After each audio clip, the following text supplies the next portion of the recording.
সোমবার স্থানীয় সময়ে দুপুরে ৫৭ জন যাত্রী নিয়ে ব্রাজিলের পারানা রাজ্য থেকে সাও পাওলো যাচ্ছিল ভোপাস এয়ারলাইন্সের এটিআর 72-500 মডেলের উড়োজাহাজটি। টুইন ইঞ্জিনের টার্বোপ্রপ উড়োজাহাজটি ছিল সমুদ্রপৃষ্ঠ থেকে ১৭,০০০ ফিট উচ্চতায়। বিমানটি সাও পাওলোর কাছাকাছি আসতেই মাত্র ১ মিনিটের ব্যবধানে ভূপাতিত হয়।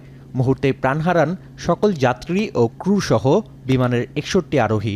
বিমান দুর্ঘটনায় আরোহীদের সবার মৃত্যুর বিষয়টি নিশ্চিত করেছেন ব্রাজিলের প্রেসিডেন্ট লুলা ডা সিলভা নিজেই।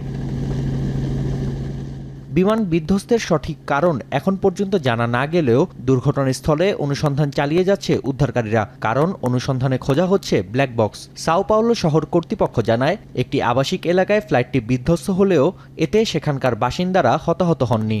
ভয়ঙ্কর ওই দুর্ঘটনার বর্ণনা দেন প্রত্যক্ষদর্শীরা।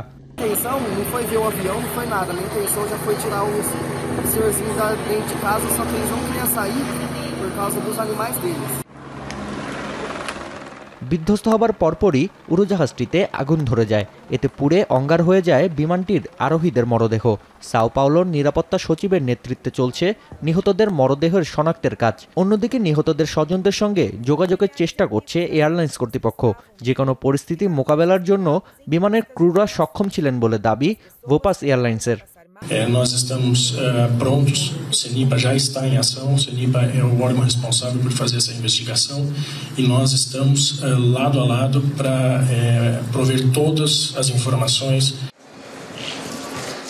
উড়োজাহাজ বিধ্বস্তের ঘটনায় ৩ দিনের রাষ্ট্রীয় শোক ঘোষণা করেছেন ব্রাজিলের প্রেসিডেন্ট লুলা ডা সিলভা।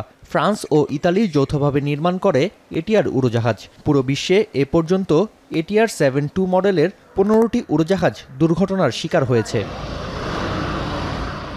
নাফিয়া আরমান মনন, এখন বিশ্ব।